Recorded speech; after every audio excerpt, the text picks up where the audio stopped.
네, 안녕하십니까. 네, 부동산 공부 열심히 하고 계신가요? 네. 자, 오늘은요, 한 3분간만 아파트 1층 투자 할 것인가 말 것인가, 어떻게 할 것인가, 관련해서 제 생각을 짧게 한번 말씀드려보려고 합니다. 제가 이 채널을요, 만들면서 제일 먼저 찍었던 영상이 아파트 가스보일러. 그때 당시에 가스보일러가 고장이 나가지고 교체를 할 것인가, 수리를 할 것인가, 그런 고민이었던 시절이 있었죠. 그래서 교체를 해라. 이렇게 말씀을 드렸고, 아파트 1층은 사는 것은 상관은 없지만 투자를 할 때는 한 번 더 고민을 하시라 이렇게 좀 말씀을 드렸죠. 아파트 1층에 살 때 뭐 장점 단점이야 너무 많이 알려진 상식이기 때문에, 그리고 실질적으로 1층에서 살고 계신 분들의 만족도가 제각각이기 때문에 좋다 나쁘다 평가할 수는 없을 것 같아요. 그러나 우리 같이 아파트를 투자를 하고 싶고 또 아파트 1층을 투자를 하실 분들은 좀 더 심사숙고하고 신중하게 접근해야 된다고 말씀을 드렸죠. 그런데 그때 당시에는 제가 일단 고주 중심으로 설명을 하다 보니까 투자자 입장을 제대로 좀 말씀을 안 드린 것 같아요. 그래서 오늘 짧게 제 생각을 한번 말씀드려보고 싶습니다. 일단 이 아파트 1층은 여러분들도 알다시피 기준층, 로얄층보다는 좀 싸죠. 그리고 그것은 각 지역들마다 적게는 몇백만원, 많게는 뭐 수천만원 차이가 좀 나죠. 현재 제가 세를 주고 있는 경기도 수도권 인접지역, 그러니까 서울 인접지역의 아파트 1층이 두 개인데, 하나는 기준층하고 1,000만원 차이밖에 안 됩니다. 시세가.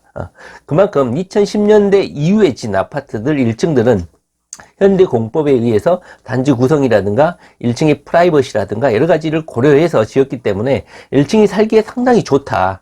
그리고 저학년 자녀를 둔 부모 입장에서는 1층을 선택지로 고려하셔도 문제가 없다. 이렇게 말씀드릴 수가 있습니다. 그러나 제가 지난번에 말씀드렸던 것은 건물이 좀 하자가 있거나 동향이라든가 남향이라든가 그다음에 화단, 거실 쪽 앞쪽 화단에 예전 20년, 30년 지난 그런 아파트 단지들의 나무는 뭐 관공서나 학교 이런 큰 나무들이 잔디밭에 많이 심었죠. 그러다 보니까 시야를 가리거나 이런 문제점이 있었습니다. 그것은 좀 극단적인 경우고요. 요즘에 진 2010년대 이후에 진 1층 아파트들은 주차장도 지하화가 되어 있고 설사 지하 주차장 이외에도 1층에 주차장을 지었을 경우에는 계단식으로 짓죠. 그러니까 1층 바로 앞에 주차장을 짓는 것이 아니라 지대의 고저를 고려해가지고 밑으로 좀 푹 꺼지게 하죠. 그리고 1층 그 아파트로부터 상당히 좀 20m 정도 떨어진 지역으로 계단식으로 해서 주차장을 설치하는 그런 단지가 있는 것 같아요. 자, 그렇다면요, 1층 아파트에 투자를 할 것인가, 이 부분에 대해서 좀 생각을 해보면요, 저는 만약에 서울 지역에 투자할 자금을 가지고 있다, 종잣돈을 가지고 있는 그런 투기 어린이들이라면 무조건 서울 지역의 아파트 1층은 앞뒤 그냥 살펴보지 마시고 그냥 사시라, 이렇게 말씀드리고 싶어요. 그것이 뭐 재개발 지역이냐, 이런 게 예정이 되어 있느냐, 이런 거 고려할 필요도 없다고 봐요.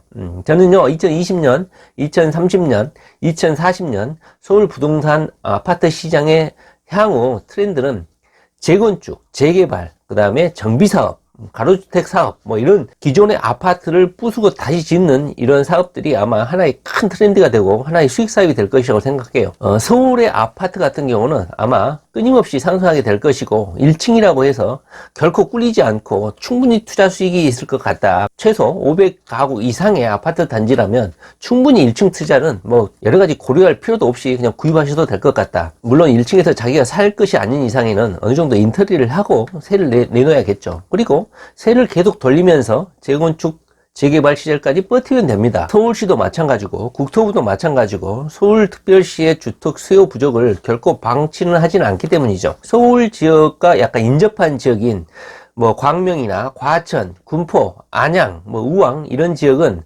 사당 이쪽 수도권하고 약간 붙어 있죠. 그쪽 지역은요, 제 생각에는 2010년대 아파트 1층은 충분히 투자 가치가 있어도 상관이 없다고 봅니다. 제가 현재 그쪽 지역에 1층을 현재 세를 주고 있는데요, 전세 가격도 상당히 높습니다. 그리고 초등학교 주변이라든가 일자리 주변에 있는 아파트들은 특히 2010년대 이상 지은 아파트들은 사생활 보호라든가 건물도 잘 빠졌죠. 아까 이따가 제가 말씀 그 구조도를 한번 보여드리겠지만 프라이버시 보호라든가 층간소음 문제도 상당히 좀 해결이 되어 있는 것 같아요. 그러다 보니까 전세 가격이 로얄층이나 상관없이 거의 똑같습니다. 전세 가격이.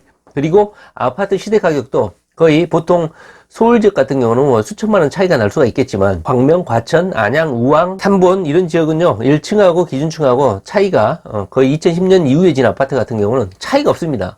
시세도 1,000만 원 차이밖에 안 납니다. 현재 제 아파트도 마찬가지예요. 그리고 만약에 그 아래쪽 경기도 아파트 뭐 수원이라든가 쭉 밑으로 내려가죠. 뭐 안산이라든가 오산이라든가 물론 이게 수도권이라고 하기는 좀 부끄럽죠. 평택이라든가 이런 아파트들은 1층 투자할 때 상당히 주의해야 된다. 여기는 점점점 기준층하고 가격이 좀 벌어지죠. 그러다 보니까 제 생각에는 만약에 1층에 투자하실 거면 역 주변의 아파트, 대단지 아파트에 1층을 투자하셔야 되지 않을까 하는 생각이 듭니다. 물론 일자리를 고려해서 그런 아파트 단지가 형성되어 있긴 하지만 일자리보다는 오히려 역 주변의 아파트 1층을 투자하는 게 나을 것 같다는 생각이 듭니다. 자, 1층의 거주의 장단점은요, 이미 제가 예전에 말씀을 드렸지만 오늘은 장점을 한번 좀 말씀을 드려보고 싶습니다. 2010년 이후에 진 아파트 1층은요, 참 잘 진 것 같아요. 제가 한번 평면도를 한번 그려봤는데요. 현재 제가 세를 주고 있는 아파트 단지의 평면도예요. 자, 제가 지금 평면도를 들고 있는데요. 자, 기존의 아파트들은 이렇게 현관으로 들어오면 엘리베이터가 있고 바로 양쪽에가 101호, 102호가 있는 식입니다. 그러나 요즘의 아파트들은 이렇게 되어 있어요. 제가 현재 세를 주고 있는 아파트들도 현관으로 쭉 들어오면 바로 엘리베이터가 있고 이렇게 복도식으로 약간 좀 들어갔습니다. 쭉 한 3, 4m 들어가고 그래서 양쪽으로 101호, 102호가 있어요. 그러다 보니까 완벽히 여기서 뭐 소음이 발생한다든가 프라이버시라든가 이런 게 완전히 차단되고 프라이버시가 완전히 보호되는 형식으로 지어져 있더라고요. 그래서 이렇게 쭉 들어와서 엘리베이터 탈 사람들은 타고 올라가고 101호는 역쪽 복도 쪽으로 약간 이동을 해서 쑥 들어오고 102호는 이렇게 쑥 들어가고 그다음에 2층으로 올라가는 비상계단은 오른쪽으로 빠지게끔 이렇게 구조를 설계해서 이렇게 내놨더라고요. 이런 식으로 1층 구조를 빼놓은 것 같아요. 그러다 보니까 기존에는 이렇게 엘리베이터를 타면서 소음을 발생하거나 하게 되면 이렇게 양측에 소음이 전달되거나 하면서 프라이버시가 많이 침해가 됐는데 요즘의 아파트 1층 구조는 이렇게 되어 있는 것 같아요. 그리고 이런 구조 형식의 아파트를 구하시면 세를 줄 때도 상당히 잘 나가는 것 같아요. 그리고 이 아파트 바깥쪽에 거실 쪽에 잔디밭도 예전과 달리 큰 나무를 심어 놓는 게 아니라 꽃을 알록달록 심어 놔 가지고 거의 뭐 정원에 온 느낌이 듭니다. 그래서 현재 제가 주고 있는 아파트 1층의 전세 가격이 로얄층 전세 가격하고 똑같습니다. 그리고 학부모를 둔 저학년 1학년부터 6학년까지 심지어 중학교까지 자녀를 둔 부모에게는 거의 뭐 층간소음의 그런 스트레스로부터 완전히 좀 해방된 그런 생각이 듭니다. 어린이를 둔 학부모라면 1층을 구입하셔가지고 한 10년 정도 1층에서 사시면 10년 동안의 인플레이션을 감안해가지고 시세 상승도 얻을 수 있고 그다음에 학교 가까운 1층이라면 자녀를 교육하고 양육하는 데서도 최적의 장소가 1층 아파트가 아닌가 싶습니다. 다시 한번 말씀드리지만 2010년도에 아파트를 구입하실 때 엘리베이터 양쪽에 이렇게 호실이 배치된 것보다는 제가 말씀드렸듯이 이렇게 복도 쪽으로 쑥 들어가게끔 프라이버시가 보호된 그런 평면도를 가진 1층을 선택하시면 좋을 것 같다. 그리고 1층에서 거실 쪽을 바라봤을 때 화단에 큰 나무가 있는지 한번 살펴보시고 만약에 주차장이 있을 경우에는 계단식으로 빛이 1층으로 들어오는지 보통 2010년대 이후에 지어진 아파트들은 지하 주차장이 거의 100%지만 지하 주차 공간이 부족하다고 1층에 가끔 주차장 몇 개를 설치하는 경우가 있는데 이 경우에도 이렇게 계단식으로 푹 꺼져서 차의 그 전조등이 1층으로 들어오는지 안 들어오는지를 한번 체크를 좀 해보셨으면 좋겠습니다. 이렇게 자녀를 둔 부모에게 2010년대 이후에 진 아파트들은 상당히 투자 가치도 있고 주거하기에도 상당히 좋은 시설인 것 같습니다. 현재 제가 세를 주고 있는 1층 아파트들을 1층 아파트에 거주하고 계신 분들하고 연락을 해보면 생활 만족도가 상당히 높으신 것 같아요.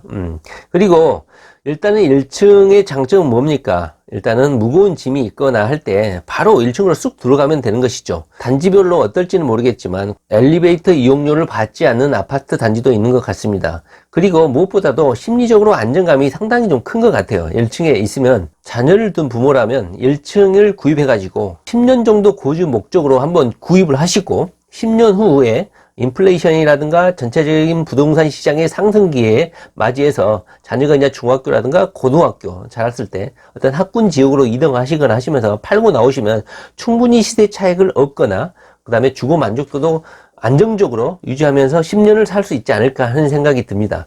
이것은 투자로도 좋고 주거 목적으로도 좋다고 생각합니다. 그러나 서울 지역에 30년 이상이라든가 서울 한복판의 1층 같은 경우는 그냥 앞뒤 보지 마시고 그냥 구입하셔도 상관은 없다. 그러나 아까 제가 말씀드렸듯이 광명이나 군포, 의왕, 안양, 과천, 서울에 붙어있는 이런 경기도권을 제외한 그 밑에 지역의 아파트들의 1층은 좀 더 심사숙고해서 선택해야 하지 않을까 하는 생각이 듭니다. 저는 역 주변의 아파트 1층을 추천드립니다. 그리고 지방에서도 1층을 샀느냐, 어떻게 해야 되냐 이렇게 궁금하신 분들도 있는데요. 지방의 아파트는 1층 절대 사시면 안 됩니다. 거기에는 로얄층도 많고 기준층도 많은데 굳이 1층을 살 필요가 있냐 하는 생각이 들어요. 자, 오늘은요, 아파트 주거 목적으로 또 투자 목적으로 1층을 어떻게 할 것인가 하는 제 생각을 한번 말씀을 드려봤습니다.